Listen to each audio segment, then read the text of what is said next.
and I am from BOSCH. I am Yamamoto from the Human Resource Department. Sorry, I'm rather speaking nasally because I do have a cold, but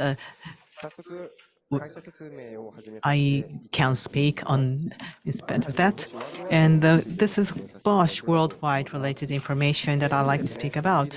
It is established in 1886 in Stuttgart in Germany is where it was founded.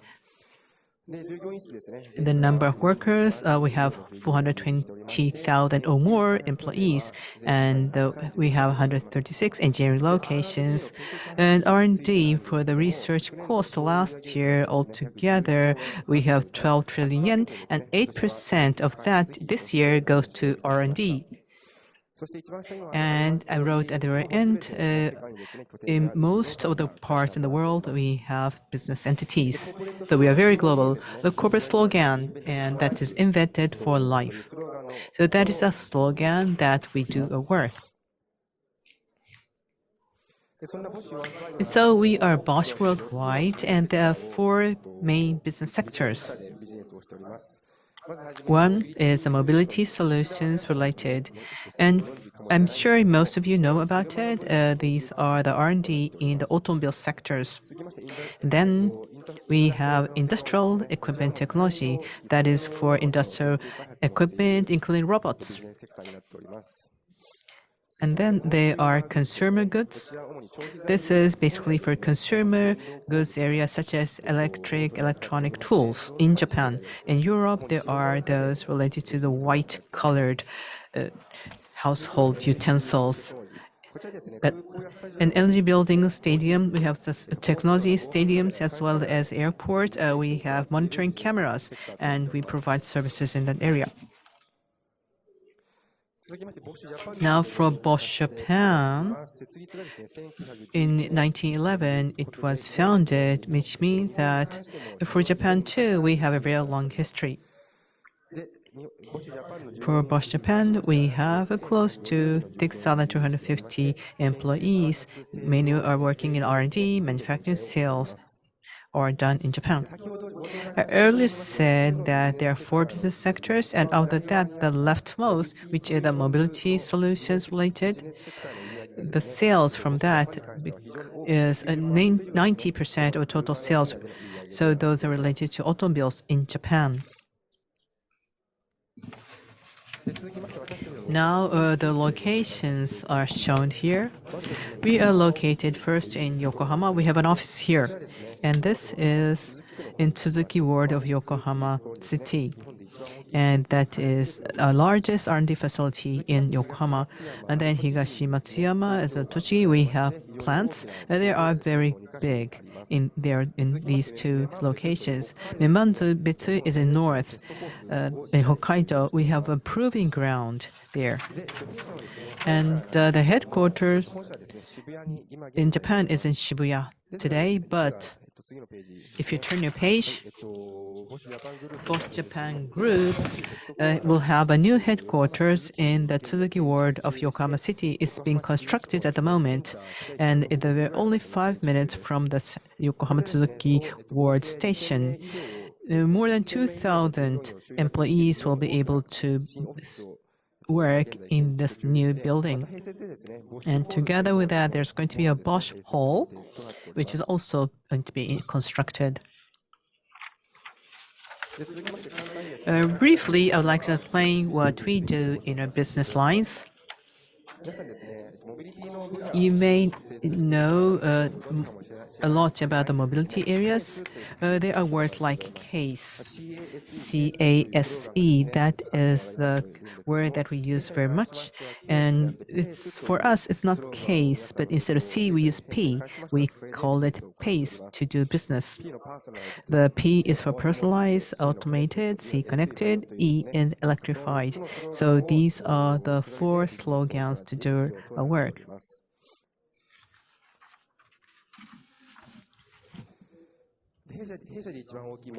So the mobility solution, which has the largest business in Japan, this is the breakdown. For those related to powertrain solutions, we have a division for that. It's called the solution division.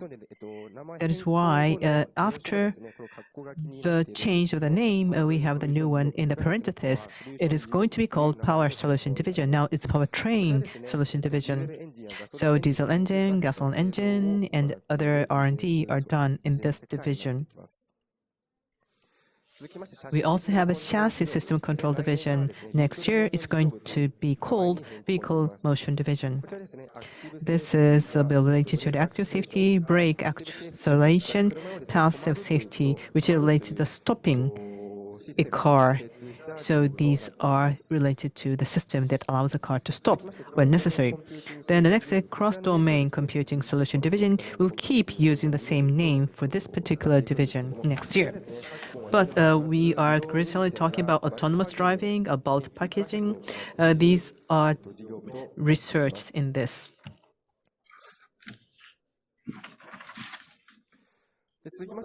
Now, for our culture, if you allow me to explain.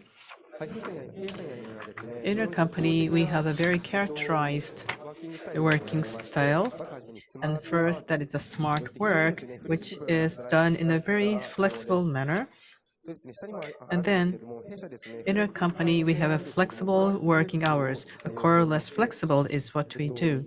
Because in one day, we can choose how many hours we work from what time to what time. So maybe you want to work 4 days a week, and then 2 hours will be overtime, and then you will pay like 8 hours.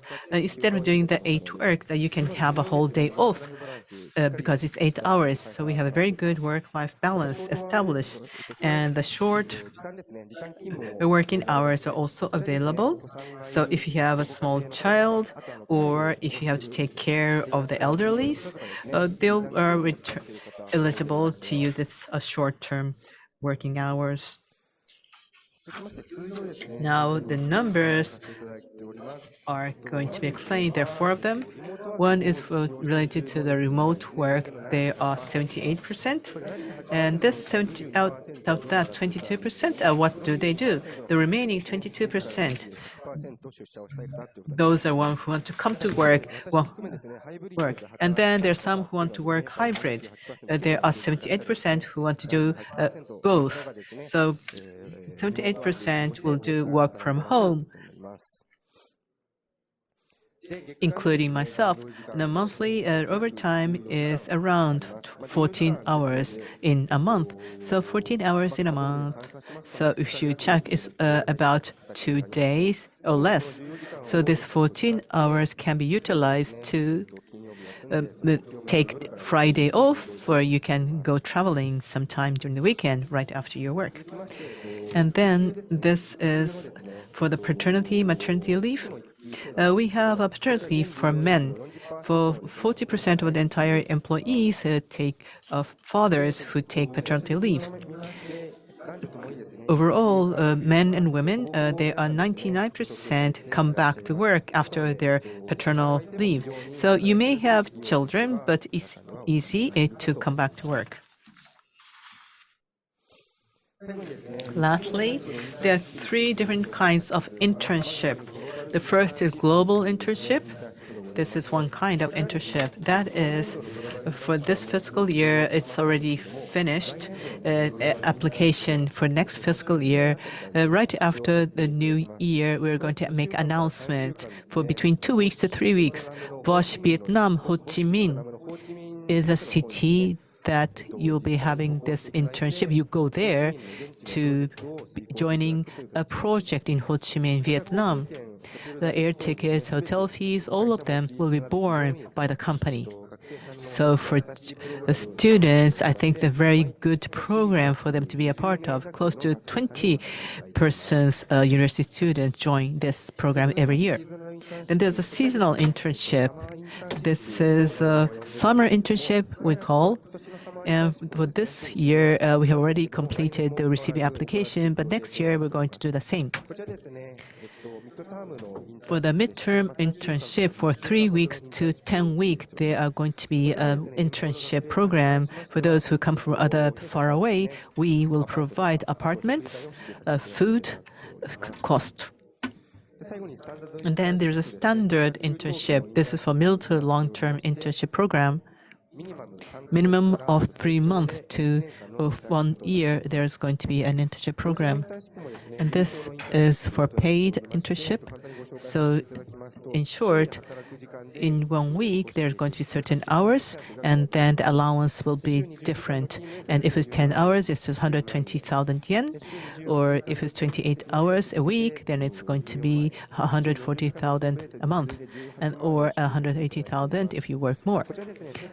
And there are many applicants coming in from other countries. It's very popular. Close to 200 are accepted their applications. So more than 33 countries, there are participants in the past. And therefore, those that are connected online, I would encourage you to apply to the BOSCH standard internship after you check with their website. Today, in our booth, there's a standard internship related persons already there, so please come to our booth and ask questions to them. So I spoke fast, but this is the end of my presentation. Thank you. First question is related to CAD. CAD operators, there is any opening position for CAD operator? Intern or employee? I think as an employee, is there any CAD operator openings? So there are those who use CAD at work, but after next year, the opening, there are who have not decided about the opening for the CAD operators. If you registered with their website, we will send information. Please wait for that. There are many operators who use the CAD, so there may be opening about the CAD operators, but we are not sure. So please check our website. There will be relevant information. Please search under the BOSCH My Page, and please wait for any information. So maybe it's not CAD operator, but so what kinds of CAD are you using in your company? It's not operator. I don't have a ready answer for you. Maybe we'll be able to answer that separately. So for CAD, please ask questions separately, individually. From India, from the engineering department, are there any opening of the internship for Indian engineering department students? So there were 3 kinds. So what are the prerequisites, conditions for them to join? Thank you for asking a question. India engineering students, there's no particular internship particular for those people, but there are global internship programs, and that is receiving people from all different countries in the world. And for those that work in Japan, or those who are becoming university students here, many of them apply. So for this global internship program, as long as you're in a scientific field, they are welcome. And the standard internship, to directly sending application from overseas universities, there are some like that who join the internship program. I think you are in India in the technological field, engineering field. You can use the global or the standard internship program either, because we can help you in visa. We can support you in obtaining visa. So please show your interest. So your interesting program is basically for those who are studying outside, and then those in Japan are applying in many cases. But if they're in direct application from overseas, that is also welcome. Then the company will help them obtain the visas. Yes, that is correct. For the internship, we have some questions related to internship. So to take part in internship, what is the Japanese language prerequisite? What level is it necessary? Thank you. Depends on the section and department. So there's no particular Japanese level that we think as a strict prerequisite, but some departments, maybe if you apply, then the managers of the department may have an interview with them, and then you'll find out, like in my team, there is an intern who does not speak Japanese at all. And of course, other engineering positions, there are many who don't speak Japanese at all, but we have recruited them, hired them, so maybe you will be hired. But English is a necessity to communicate. If you don't speak Japanese, we have to communicate in English. In that case, in order to have a minimum communication, I think English will be necessary if you don't speak Japanese. So the prerequisites of Japanese depends on which department you go to. If you don't speak Japanese, English it will be necessary. Yes, that is correct. We are receiving many questions. Powertrain division. Yes, we have now. It's called the Powertrain Solution Division. What are the skills required to join the Powertrain division? So I don't know who the person is like, but what are common to the employees here is that none of them are really passive workers. They're very active. So there are already we're doing in some research, development, and they have very strong ambition to do something already when they come to join us. So yes, please think about showing that ambition. And LinkedIn, I do LinkedIn, so maybe if you can use a LinkedIn message to send. My name is Shuhei Yamamoto, SHU. Shuhei Yamamoto, SHUHEI, Yamamoto. If you send me a message, I'll be able to respond. So please send your name slowly. SHUHEI, Shuhei. YAMAMOTO. My name is Shuhei Yamamoto. If you BOSCH Japan, Shuhei Yamamoto BOSCH Japan. So if you search under LinkedIn and send me a message, I'll be able to respond. For those of you that are connected online, that was Mr. Yamamoto's LinkedIn address, Shuhei Yamamoto. So please contact him using that.